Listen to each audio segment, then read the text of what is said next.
Olá, uma boa terça-feira, você que sintoniza a programação da TV Primavera de Criciúma. Hoje, 19 de dezembro de 2017, no ar Boletim Primavera.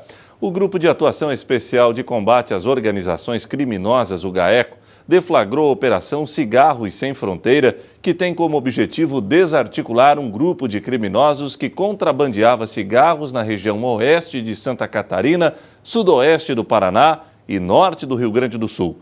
As investigações iniciaram a partir de uma grande apreensão de cigarros ocorrida na comarca de Concórdia, permitindo que a Procuradoria da República daquela comarca, em parceria com a unidade do GAECO de Chapecó, a Polícia Rodoviária Federal e o setor de inteligência da Polícia Militar, identificasse uma organização criminosa atuante na região, responsável, claro, por grandes e rotineiras remessas de cigarros de origem paraguaia.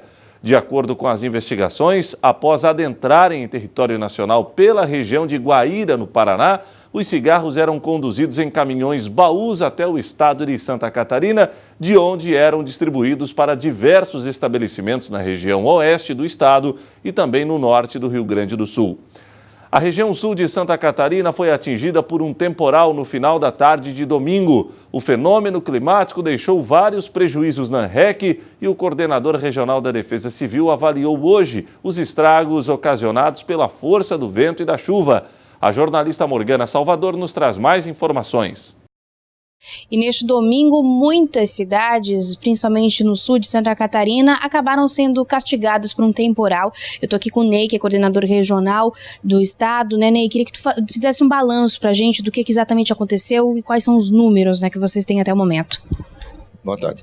É o seguinte, aqui o que aconteceu na nossa região sul de Santa Catarina foi a ação de uma tempestade convectiva. Nessa tempestade convectiva, ela trouxe como efeito muito vento forte e chuva, e pontualmente chuva de granizo. E isso causou alguns danos desde o Rio Grande do Sul até o nosso estado de Santa Catarina. Aqui em Santa Catarina, toda a região sul foi atingida, principalmente a faixa litorânea, se estendendo a área de atingimento toda a Amurel até a região norte do estado de Santa Catarina, sendo que o litoral e a próxima região de Florianópolis são as áreas mais atingidas. Tem número de desabrigados, desalojados? Como é que vocês avaliam essa situação? Desabrigado não temos, né? Nós temos uma família desalojada no município de Sara, onde a residência foi quase que completamente danificada no seu telhado, de destelhamento quase que total. E a casa onde eles residiam já era da empresa onde um dos membros trabalhava. Então, a própria empresa se prontificou em ajudar essa família. Não foi preciso uma ação de defesa civil. A própria empresa auxiliou essa família. Então, é o único caso de família desalojada que nós temos. E que, como resultado desse desastre, infelizmente, o registro do óbito na cidade de Forquilinha e o demais foram danos materiais em placas, danos ambientais, árvores quebradas, galhos e a rede elétrica, que foi bastante danificada, muita gente sem energia e até o presente momento ainda continua em pontos isolados sem energia elétrica. E desses danos materiais também que nós temos, está sendo computarizado. Ainda as defesas civis municipais de Forquilinha, Criciúma e Sara estão entregando lonas e, portanto, até esse presente momento não há um número totalizado de residências atingidas. Exatamente como tu falou, tivemos vítimas, infelizmente. Eu acho que nesse momento também serve de orientação e de alerta, né? Então eu queria que tu passasse, né, nesse momento orientação. Apesar de ser clichê e de a gente tanto falar, eu acho que não custa reforçar, né? Isso mesmo, não custa reforçar. E já queria aproveitar o momento e pedir para a população que mande um SMS, é gratuito, 40199, que daí a Defesa Civil vai emitir, né, todos os alertas, todo o estado de atenção na chegada de tempestades, e aí assim você vai buscar abrigos. Esse cidadão, por exemplo, que foi vítima, né, infelizmente, no seu âmbito de subir na casa e de arrumar o seu telhado e proteger a sua família, é um tipo de atitude que a gente não deve tomar no meio de uma tempestade ou logo em sequência quando está circulando muita atividade elétrica ainda na atmosfera. Portanto, subir em lugares altos, se aproximar de árvores, postes, antenas, placas, são locais que a gente não deve procurar no momento da tempestade. Procurar um abrigo, um lugar seguro, fechado, deixar passar toda a tempestade para depois a gente tomar as medidas necessárias. Como é que fica a previsão do tempo, então, para os próximos dias? Nós temos agora, no dia de hoje, uma temperatura mais amena, ainda funcionando muita umidade, muitas formações de nuvens e a possibilidade ainda de cair alguma garoa, alguma chuva fina.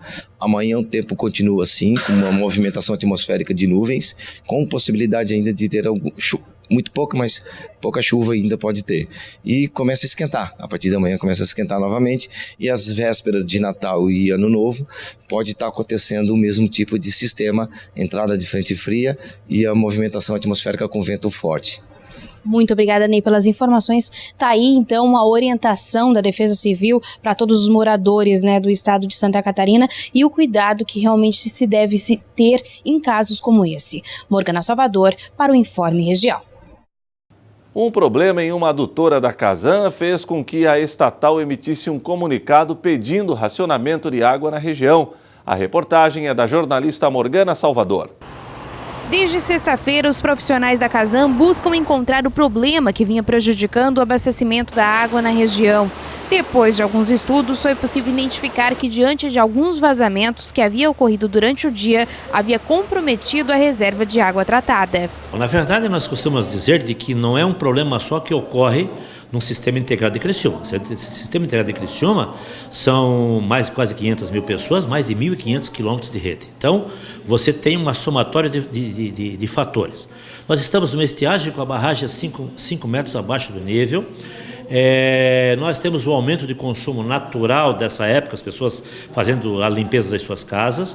Nós tivemos um calor de 40 graus, o que aumenta o consumo, e tivemos na sexta-feira 2 vazamentos significativos que fizeram que os nossos reservatórios diminuíssem o seu nível. Consequentemente, a vazão que nós estávamos tratando era suficiente para abastecer o consumo, mas não conseguimos, de sexta para sábado para domingo, reencher os reservatórios. Isso faz com que nos pontos altos faltam água, e principalmente na Içara. Esta noite, o sistema funcionou perfeitamente, recuperando praticamente já em 80% os reservatórios, e acredito que durante o dia vai se normalizar a situação.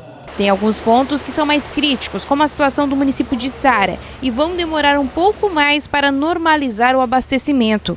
Certamente os pontos mais altos, os pontos aqueles que as pessoas, volto a insistir, precisam ter a sua caixa d'água. Principalmente quem mora nos pontos mais altos e mais afastados do sistema. É natural que, à medida que se restabelece o sistema, os pontos mais próximos da estação, ou seja, Criciúma, vai ser abastecida antes que Içara. Içara é mais longe do sistema. Consequentemente, é a importância de se ter o seu reservatório. Se você tivesse na residência um reservatório para 2 dias, não sentiria falta de água. Isto é que as pessoas têm que se conscientizar. Apesar da chuva que atingiu a região neste domingo e início de semana, não é suficiente para livrar a região da estiagem, tendo em vista que a barragem do Rio São Bento está 5 metros abaixo da normalidade e serve de alerta para a economia de água que a população deve fazer. Apesar de saber que as pessoas vêm às festas de Natal, de final de ano, é natural que as famílias queiram deixar as suas casas mais bonitas, a calçada, o muro, mas o problema, em função da estiagem que nós estamos vivendo, é economizar água. Isso deve deixar para depois, a economia de água é gastar simplesmente aquilo que é possível que seja feito. Esse que é o grande problema do momento, é a grande recomendação. Vamos economizar e aí nós teremos água para todos. E o Boletim Primavera fica por aqui. Mais notícias a qualquer momento em nossa programação.